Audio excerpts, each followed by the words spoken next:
talk a little bit about invisible people, and I think this will be the first of maybe 2, maybe more videos, because I think that invisible people means different things to different people.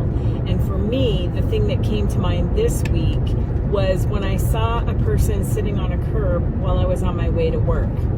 And this person had a couple of bags sitting in front of them, and I say them because they were wearing a hoodie, and I couldn't make out the details of their face. They were far enough away from me that I couldn't see that. So I don't know if it was a male or a female person. At one point, while they were sitting on the curb, they put their head down and covered both eyes. And so I couldn't tell if they were crying or I couldn't tell.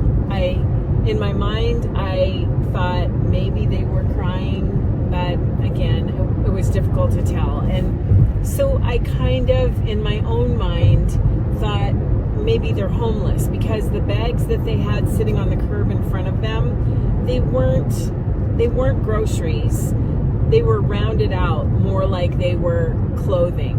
So I thought they were belongings, and I thought kind of looked like a homeless person. And I'm not sure, but I think that a very large part of the homeless population is actually afflicted with drug addiction or alcohol addiction. Some form of addiction renders people homeless in this area, at least, and probably most places. And so those are the people that I think become invisible people. I mean, they're people who have families. I don't know if you've ever watched that show Intervention, but when people get caught in the cycle of addiction, I mean, those are people who have families, who love them and care about them. And we have people in our family who struggle with addiction right now.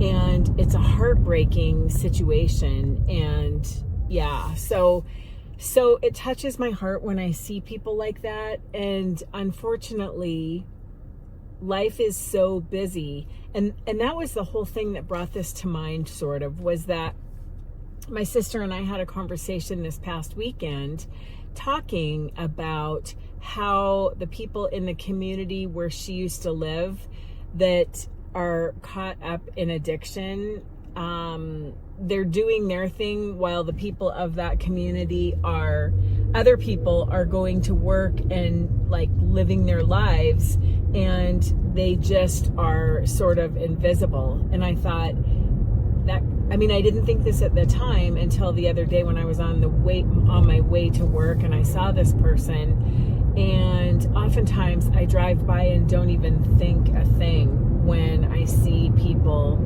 that look like people who are caught up in addiction. And so they become the invisible people, some of the invisible people of our lives. And I just think, how sad is that? And we're called to help people who are less fortunate. And sometimes just praying for them isn't enough. I mean, praying is huge, and we are called to do that.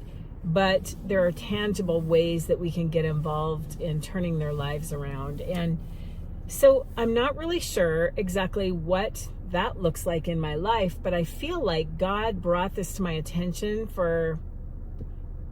intentionally, that He has something for me within this population. So anyway, invisible people, they touch our lives in different ways. And this week it was somebody whom I might have just driven by that touched my life and got me thinking.